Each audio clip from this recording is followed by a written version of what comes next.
Assalamualaikum warahmatullahi wabarakatuh. Waalaikumsalam. Alhamdulillahirabbil alamin wassalatu wassalamu ala asrofil anbiya'i wal mursalin wa ala alihi washabihi rasulillahi ajma'in. Nah, pertama-tama marilah kita mengucapkan puji dan syukur atas kehadiran Allah Subhanahu wa taala, karena rahmat dan karunia-Nya lah kita berkumpul pada pagi hari ini di ruangan konseling. Shalawat beserta salam tak lupa pula kita berikan kepada Nabi Muhammad SAW dengan ucapan Allahumma sholli ala sayyidina Muhammad wa ala ali sayyidina Muhammad. Nah, anak-anak ibu semuanya, pertama-tama ibu mengucapkan terima kasih karena anak-anak ibu sudah menyempatkan waktunya untuk bisa hadir pada pagi hari ini untuk melaksanakan konseling kelompok. Nah, jadi sebelum kita melakukan konseling kelompok di sini, kita menentukan dulu nih waktu kita melakukan konseling kelompok ini berapa lama. Mungkin dari anak-anak ibu ada memberikan saran atau opsi mengenai waktunya berapa lama? 30 menit, Bu. Oke, dari 30 menit. Anak-anak ibu yang lain? 20 menit. 20 menit. Kalau anak ibu yang ini? 20 menit, Bu. 20 menit. Baik. Jadi melihat dengan suara terbanyak itu ada 20 menit. Jadi kita ambil waktunya 20 menit. Nah, alangkah baiknya jika kita sebelum melakukan sesuatu itu kita harus memulainya dengan doa terlebih dahulu. Jadi untuk itu kita menadahkan tangan untuk berdoa. Berdoa mulai. Berdoa selesai. Nah, sebelum kita melakukan kegiatan ini, mungkin ada kayak pepatah itu ngomong kalau nggak kenal maka nggak sayang. Nah, harusnya kita kenalan di sini terlebih dahulu. Mungkin ada yang udah kenal belum sama ibu? Belum ya. Jadi sebelumnya perkenalkan, nama saya Siti Marisa atau biasa dipanggil Ibu Ica. Di sini ibu baru 1 bulan mengajar di sekolah kalian. Jadi mungkin agak asing itu ya sama ibu. Yang baru pertama jumpa. Iya. Jadi mungkin dari ibu cukup sekian perkenalannya. Kalau dari anak-anak ibu ada nggak yang ditanyain? Ibu dulu kuliah di mana, Bu? Oh, ibu dulu S1-nya itu ambil BK-nya di UNRI. Ada lagi? Ibu sudah memperkenalkan diri. Selanjutnya mungkin dari anak-anak ibu memperkenalkan diri dulu dari sebelah kanan ibu. Mungkin silakan. Apa aja, Bu? Mungkin dari nama, kelas ataupun hobinya. Assalamualaikum warahmatullahi wabarakatuh. Waalaikumsalam warahmatullahi wabarakatuh. Perkenalkan, nama saya Anissa Julika dari kelas 11 MIA 3. Hobinya membaca buku novel. Jadi anak ibu ini suka novel ya. Oke, mungkin selanjutnya. Assalamualaikum warahmatullahi wabarakatuh. Waalaikumsalam warahmatullahi wabarakatuh. Perkenalkan, nama saya Anggreni Yasmin, biasa dipanggil Anggi. Saya dari kelas 11 MIA 1. Hobi saya olahraga. Baik, jadi Anggi di sini hobinya olahraga. Oke, lanjut anak ibu. Selamat pagi Ibu dan teman-teman. Pagi. Ya, pagi. Jadi nama saya Dwi Ajeng Anggini, biasanya dipanggil Ajeng. Saya dari kelas 12 IPA 3. Baik, terima kasih. Ya, sama-sama. Nah, jadi sepertinya anak ibu di sini kayak tegang-tegang gitu. Jadi kalau kita ice breaking dengan permainan dulu, setuju nggak? Setuju, Bu. Ya, setuju, Bu. Nah, jadi di sini nama permainannya itu adalah gajah dan semut. Jadi kalau misalnya ibu bilang gajah, nah gajah itu kan biasa identik dengan kayak lambang yang besar gitu kan. Jadi kalau ibu bilang gajah, anak-anak ibu semuanya jawab besar, tapi tangannya menunjukkan bentuk lingkaran yang kecil. Kalau ibu bilang semut, kalian bilangnya kecil, tapi lingkaran yang kalian bentuk lingkaran yang besar. Nah, oke, langsung aja ya. Gajah. Pakai suara dong, Nak. Oh iya, Bu. Misalnya Gajah. Oke. Iya. Oke, ulang ya. Besar, bilangnya besar. Ya, gajah misalnya kan gajah besar. Gajah besar, tapi yang kita bentuk lingkarannya kecil. Suaranya tetap bilang besar, tapi Iya. ini Oke, seperti itu ya. Oke, lanjut ya, Nak. Langsung saja. Semut. kecil. Oke. Gajah. Besar. Semut. Kecil. Oke, konsentrasi semuanya ya di sini. Nah, sebelumnya ibu ingin bertanya nih dari mungkin itu permainan tadi untuk melatih konsentrasi kita atau untuk mencairkan suasana. Nah, kita lanjut nih. dari anak-anak ibu semuanya di sini ada yang udah pernah melakukan konseling kelompok belum, atau udah tahu nih konseling kelompok itu apa? Belum.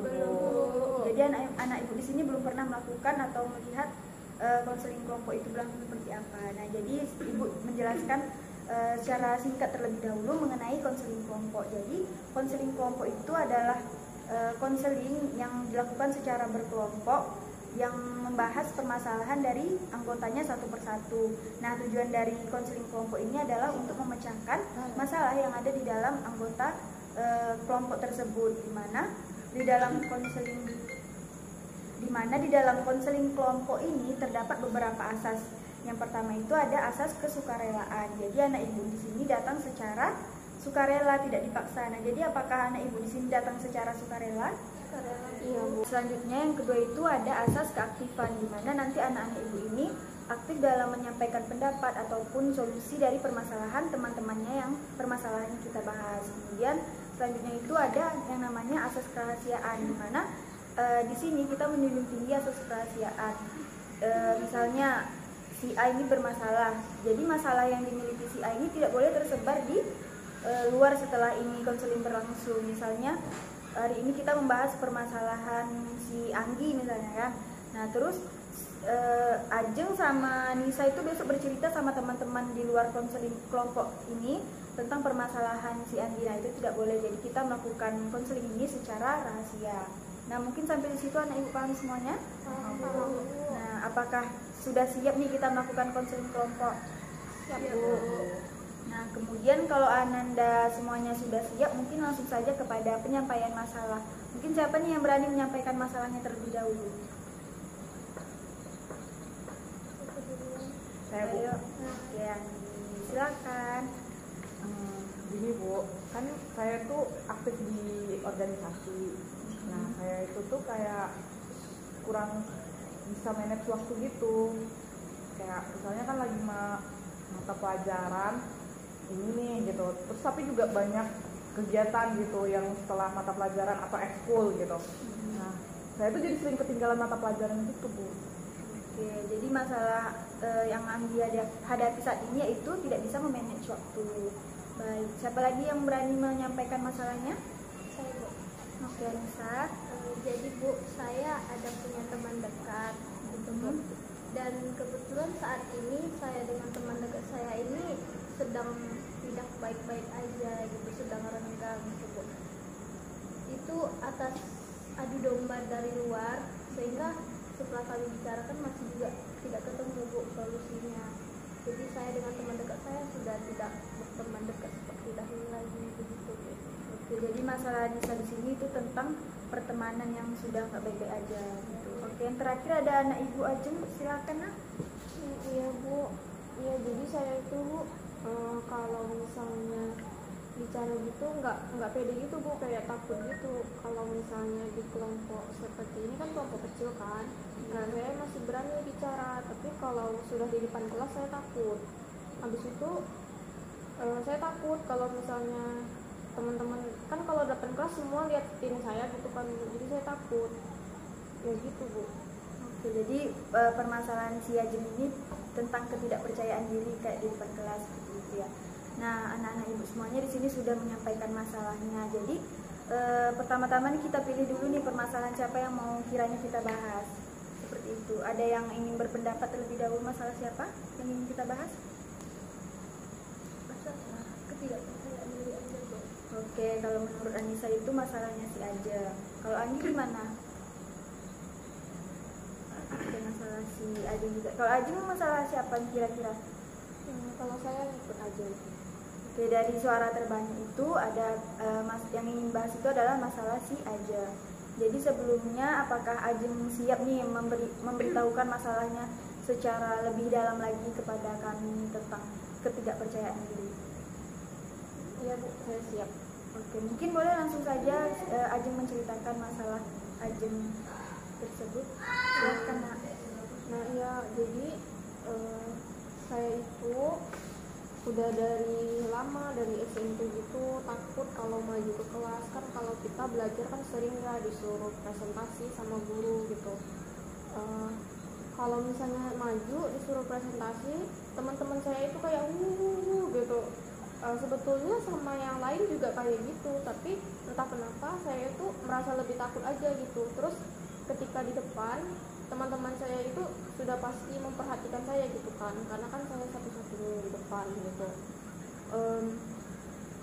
Saya juga jadinya takut kalau misalnya mandang ke depan gitu, nanti tiba-tiba kepandang mata mereka kayak bertatapan gitu. Itu tiba-tiba saya takut gitu, takut kalau misalnya saya di depan buat salah, terus nanti bisa aja kan di belakang saya teman-teman saya itu ceritain saya gitu, kayak ih tadi si Ajeng itu di depan kelas kayak gini gitu. Terus karena saya nggak pede gitu, jadinya kalau presentasi di depan saya gagap, nggak bisa bicara bagus. Padahal kalau ditulis di buku atau lagi latihan gitu saya udah bisa gitu kan. Gara-gara itu nilai saya sering rendah gitu Bu, jadi saya sedih banget. Oke, jadi permasalahan si Ajeng ini udah diceritakan secara mendalam. Mungkin dari anak-anak ibu, dari Anggi ataupun dari Anissa, ada yang ingin bertanya terlebih dahulu nih mengenai masalah dari si Ajeng, atau ada yang ingin ditanyakan? Mau nanya Bu, Oke, Anggi silakan. kalau misalnya kan kamu takut tuh ini di depan, apa sebelumnya kamu tuh gimana ya, kayak sering diejekin gitu sebelumnya atau gimana? Kenapa kamu takut? Kan itu maksudnya teman-teman kita gitu kan, terus kenapa kamu merasa kayak takut gitu kalau misalnya kayak ada yang ngejekin atau ada something yang lain gitu? Karena saya nggak berteman sama mereka. Jadi kamu nggak ada teman dekat di kelas? Yang teman dekat itu ada, cuma kan sama yang semua di kelas ini nggak bisa deket semua gitu. Ada yang bahkan saya cuma tahu nama aja, nggak pernah ngobrol gitu. Tapi tiba-tiba kalau saya maju, dia itu nyarakin kayak kan nggak kenal gitu kan, ini kenapa nih. Jadi saya kayak kepikiran gitu, karena kepikiran jadinya hilang deh hafalan saya. Mungkin dari Anissa ada yang ingin ditanyakan?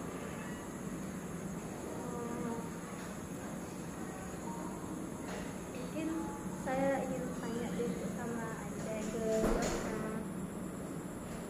pemicu awalnya itu karena sering disorak-sorakin gitu, padahal di dalam kelas itu mungkin ada teman kita gitu, temennya pernah nggak sih nyemangatin kita, bilang nggak, ayo gitu, nggak apa-apa, percaya aja, ngomong di depan gitu. Mereka itu sebenarnya nggak kayak gitu, mereka tuh cuma ganggu konsentrasi kita aja gitu. Pernah nggak temennya gituin? Pernah. Jadi teman saya yang deket ini emang kami deket banget kan, terus saya juga sering cerita sama dia gitu, kayak dia takut kalau ke depan gitu. Terus dia semangatin saya gitu, karena kan dia juga anaknya mudah disenangin orang lain gitu kan, jadi temennya banyak gitu. Terus kalau maju ke depan nggak masalah, tapi tetap aja kan yang apa ya, kayak yang berani itu dia. Tetap aja ketika saya maju ke depan, ingatnya perkataan dia, tapi tetap aja takut karena suara-suara teman-teman yang lain itu tetap kedengeran gitu. Oke, baik. Jadi dari cerita si Ajeng tadi kita udah mendapat kesimpulan bahwa pemicunya itu karena ejekan dari teman-temannya tadi. Nah, dari Anggi ataupun dari Anissa, ada nggak memberikan saran atau solusi, atau pernah nih merasakan keadaan yang sama kayak si Ajeng rasakan? Nah, ada nggak yang ingin menyampaikan pendapat atau pemecahan masalahnya itu bagaimana, memberi saran kepada si Ajeng? Ada nggak yang ingin memberikan saran? Saya ingin saran. Oke, pada Anissa silakan. Jadi menurut saya mungkin Ajeng juga sudah latihan, sudah mengingat-ingat motivasi dari teman-temannya gitu. Mungkin Ajeng bisa coba ikut pelatihan kepercayaan diri sama public speaking kayak gitu, ikut-ikut atau berbicara sendiri aja dulu. Anggap mereka itu botol-botol atau buat pisang gitu. Kita sudah ngomong sama botol-botol seperti itu. Jadi mungkin dengan dicoba seperti itu mungkin kita bakal lebih Bagus sekali solusi dari si Anissa ini ya. Mungkin ada pendapatnya dari Ajeng mengenai solusi dari Anissa. Oh, berarti kalau untuk apa ya, masalah kepercayaan diri ini kita bisa ikut pelatihan public speaking gitu. Jadi untuk berlatih berbicara di hadapan orang banyak ya. Oh, saya baru tahu kalau ada pelatihan seperti itu. Kalau misalnya Nisa punya informasi gitu kan tentang public speaking, kalau ada kelas dibuka mungkin boleh informasiin ke saya gitu kan. Terima kasih Nisa. Oke, terima kasih. Jadi mungkin ada anak ibu nih yang terakhir ada Anggi. Atau Anggi ada kasih saran atau solusi juga kepada Ajeng mengenai masalahnya? Sama sih Bu, sebenarnya sama si Nisa. Cuman kayak gini aja sih, kan kamu takut karena diajakin kan. Jadi kalau menurut Anggi nih, nggak usah takut gitu, karena kayak ya kita kan sama aja sama mereka. Jadi kayak nggak usah pedulin aja apa kata mereka. Terus karena kalau misalnya ya kamu dari segi untuk melatih ininya kamu, public speakingnya kamu bisa ikut kayak kegiatan yang ada acara-acara public speaking. Terus yang kedua kan mental dong gitu, mental kita tuh juga ya udah nggak usah dengerin omongan mereka gitu, karena kalau semakin kamu dengerin mental mereka, maksudnya semakin kamu dengerin omongan mereka, walaupun kamu udah sebagus apapun ngikutin acara public speaking ini itu ya tetap buyar gitu. Bagus sekali saran dari Anggi. Mungkin tanggapan dari Ajeng gimana dulu? Iya, makasih dari Anggi udah kasih saran bagus banget. Mungkin Ajeng bakalan coba gitu kan gabung kayak organisasi kayak Anggi kan OSIS gitu kan, karena kalau di organisasi katanya kita bakalan dapet teman banyak gitu dari kelas lainnya kan, mungkin bakalan ngebantu. Sering-sering aja sih kayak diskusi-diskusi gitu, jadi kayak jadi lebih kenal sama teman sekelas atau apa gitu. Oke, baik. Jadi dari saran-saran teman-teman Ajeng semua ini ada Anggi ataupun saran dari Anissa, kedepannya hal yang bakal Ajeng lakuin nih terhadap kepercayaan diri Ajeng itu seperti apa? Mungkin Ajeng bisa memberikan pendapatnya. Kalau saya sih udah pasti nih ya Bu, saya bakalan cari informasi itu tentang public speaking juga. Terus bener tadi kata Anggi gitu kan, sepertinya saya harus lebih mengenal teman-teman di kelas saya gitu. Kayak mungkin aja mereka itu tuh nggak sejahat dan semengerikan yang saya pikirkan gitu.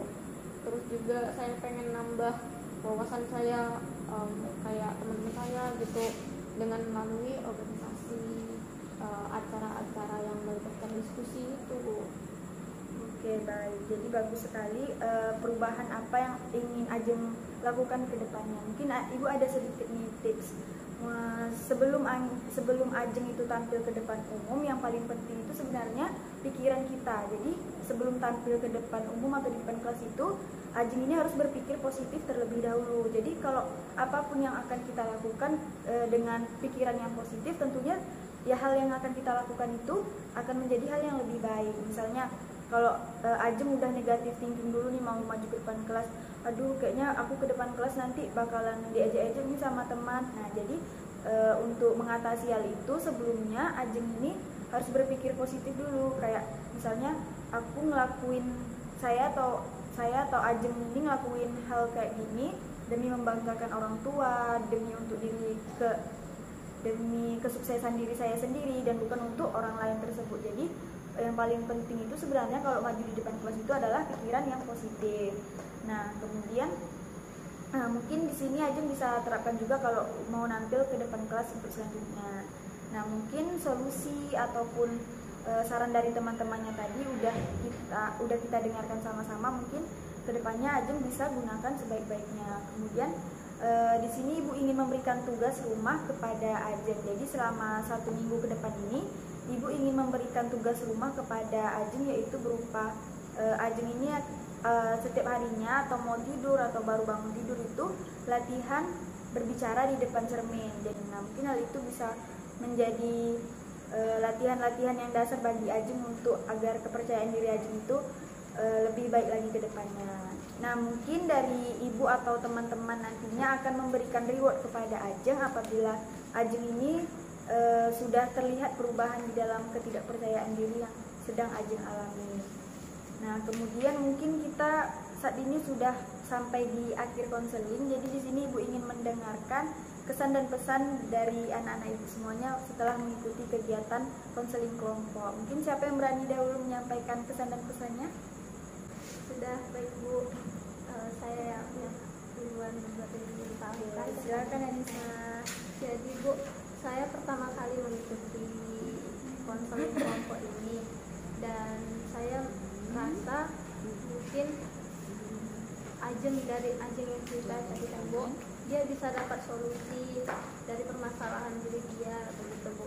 Dan kami satu sama lain juga tahu gitu kan Bu, masing-masing masalah ini pasti ada solusinya, nggak ada yang nggak ada gitu Bu. Jadi memang konseling kelompok ini sangat bermanfaat gitu, memecahkan sebuah permasalahan gitu. Terima kasih. Jadi menurut Anissa, konseling kelompok ini sangat bermanfaat dalam memecahkan suatu masalah. Kemudian siapa lagi? Saya Bu. Oke, Andi silakan. Kalau menurut saya kesan dan pesannya itu kayak saya ngerasa kalau misalnya ada konseling kelompok ini, saya jadi kayak lebih gampang kayak tahu kalau saya punya masalah tuh saya jadi punya saya bisa berbagi satu sharing gitu sama orang sekitar atau orang kelompok atau sama ibu sendiri gitu. Jadi kayak nggak ngalamin untuk diri sendiri, jadi kayak nggak pusing sendiri, terus kayak bisa nemuin solusi kalau saya nggak punya solusi. Jadi kayak juga lebih ringan aja Bu gitu, kayak lebih menyenangkan aja gitu. Jadi menurut Anggi, konseling kelompok itu sangat menyenangkan karena bisa bantu teman juga dalam mencari solusi. Nah, mungkin terakhirnya ada anak ibu yang permasalahan yang kita bahas di sini. Kalau saya sendiri senang ya Bu dengan adanya konseling kelompok ini. Tadi juga saya udah dengar pendapat dari ibu, terus dari teman-teman gitu kan. Jadinya saya juga mendapatkan pendapat yang beragam gitu, nggak cuma dari teman saya aja gitu. Dapat ilmu baru saya. Terus juga pastinya konseling kelompok ini bermanfaat sekali karena kan di sini saya udah bisa kenal sama ibu, terus kenal sama Anggi dan Nisa gitu, karena dari kelas yang beda gitu kan. Jadinya saya harap konseling kelompoknya itu besok diadakan lagi gitu, terus berlanjut. Baik. Jadi dari anak-anak ibu ini ingin konseling kelompok itu tetap diadakan selanjutnya gitu ya. Oke, jadi sebagai bentuk tindak lanjut dari konseling kelompok kita pada pagi hari ini, jadi apakah minggu depan itu anak-anak ibu di sini bersedia kita melakukan konseling kelompok pada hari yang sama dan jam yang sama juga? Bersedia? Bersedia Bu. Baik, jika bersedia kita akan melakukan konseling kelompok di minggu depan pada hari yang sama dan juga jam yang sama. Baik, mungkin ini adalah akhir dari sesi konseling kelompok kita. Ibu sebelumnya memohon maaf apabila terdapat kesalahan dalam penyampaian solusi ataupun dalam membimbing kalian semuanya. Kemudian Ibu mengucapkan terima kasih karena kalian sudah sudi hadir dan tetap bersemangat hingga sesi akhir ini. Mungkin sebelumnya kita berdoa terlebih dahulu karena tadi kita awali juga dengan berdoa. Jadi berdoa mulai. Selesai. Nah, mungkin itu saja. Ibu berharap dalam kondisi yang seperti ini anak-anak ibu semuanya tetap sehat dan juga tetap rajin belajar dan mengerjakan tugas-tugasnya. Sekian, wassalamualaikum warahmatullahi wabarakatuh. Waalaikumsalam warahmatullahi wabarakatuh.